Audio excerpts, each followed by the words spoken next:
Ah, les relations à distance. Comme ça sonnait mal à mon oreille. Effectivement, avant de préparer la vidéo d'aujourd'hui, j'étais pleine de préjugés sur le sujet.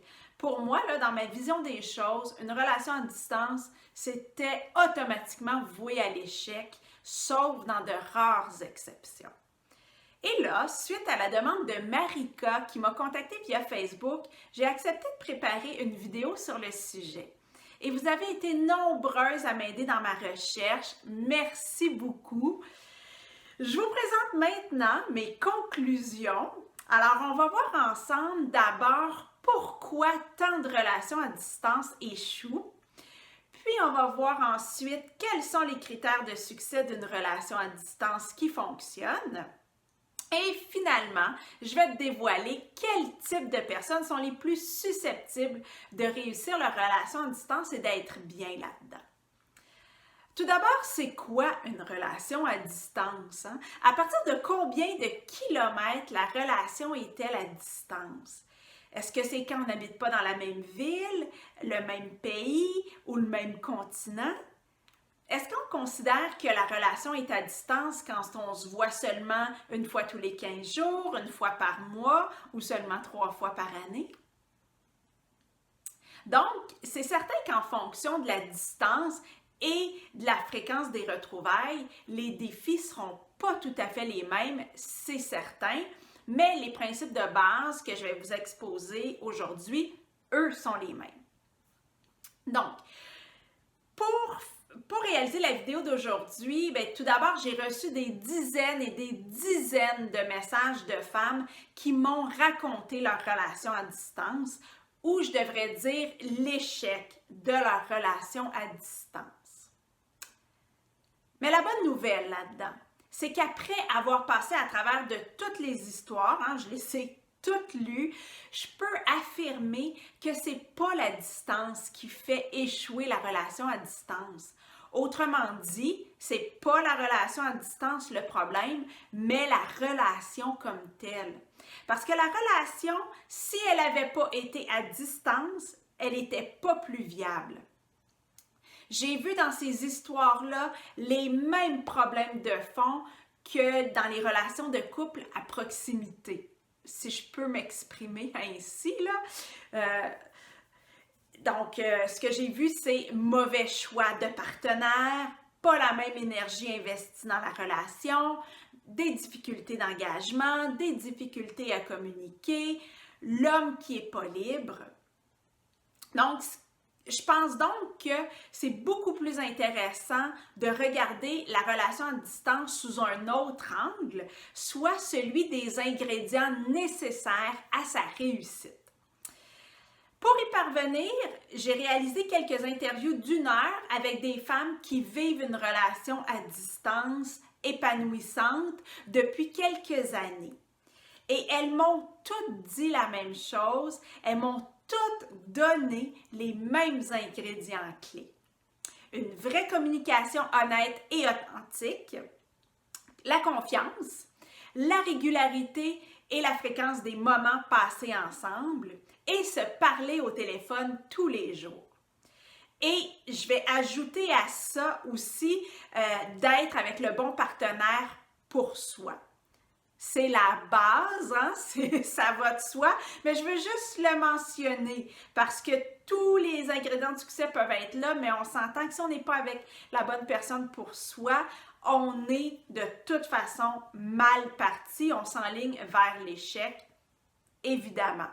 Et je ne vais pas non plus élaborer sur ce critère-là dans la vidéo d'aujourd'hui. On va commencer avec une vraie communication honnête et authentique. Cette communication-là est essentielle pour créer un lien qui va résister à la distance.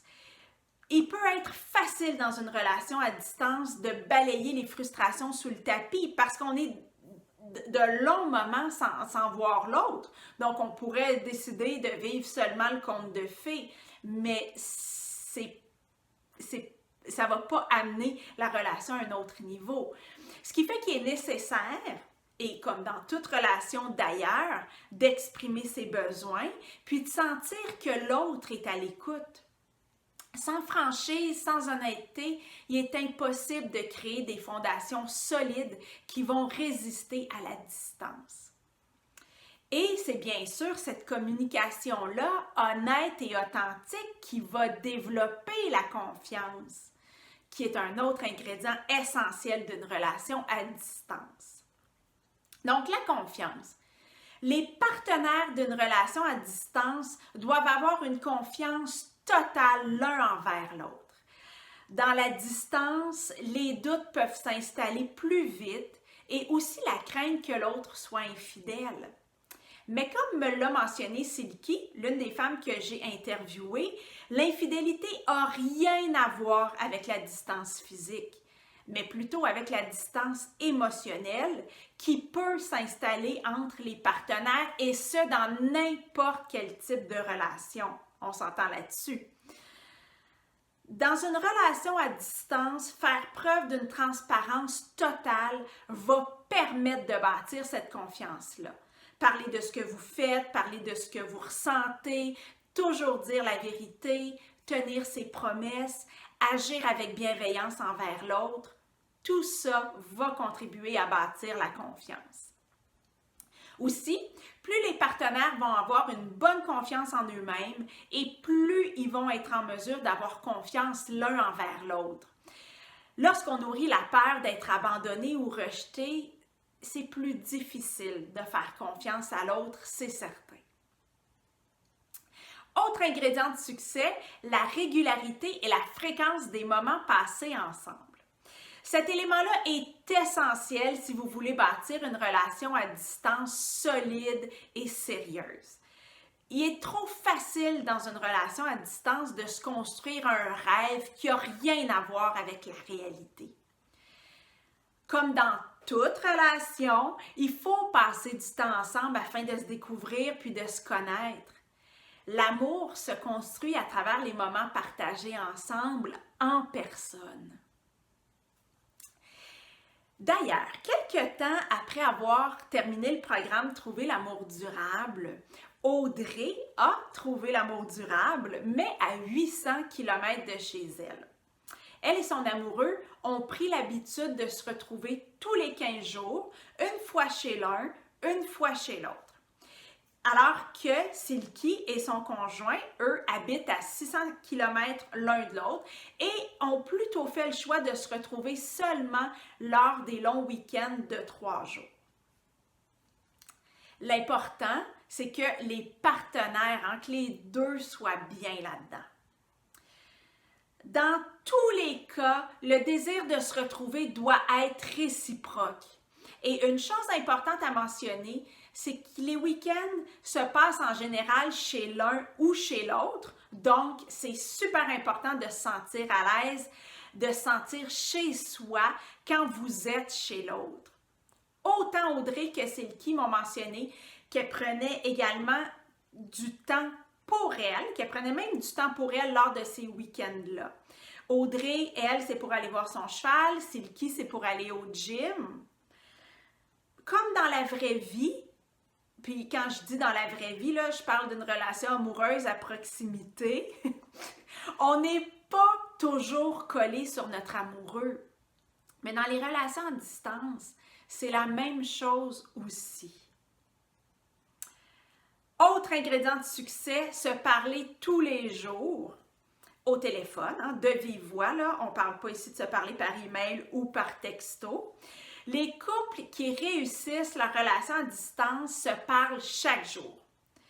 Le défi d'une relation à distance, c'est de se sentir proche de l'autre, puis connecté à l'autre, même lorsqu'on est séparé par des centaines de kilomètres et parfois même un océan.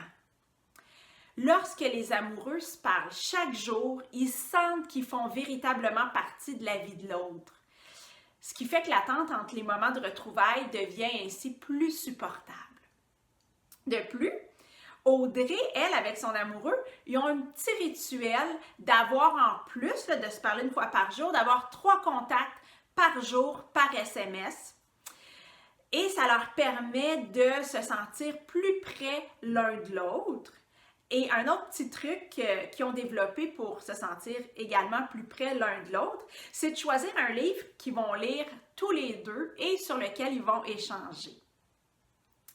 Donc, en guise de conclusion au niveau des facteurs de succès d'une relation à distance, j'ajouterais que les partenaires doivent être encore plus investis à faire fonctionner la relation que dans un couple traditionnel.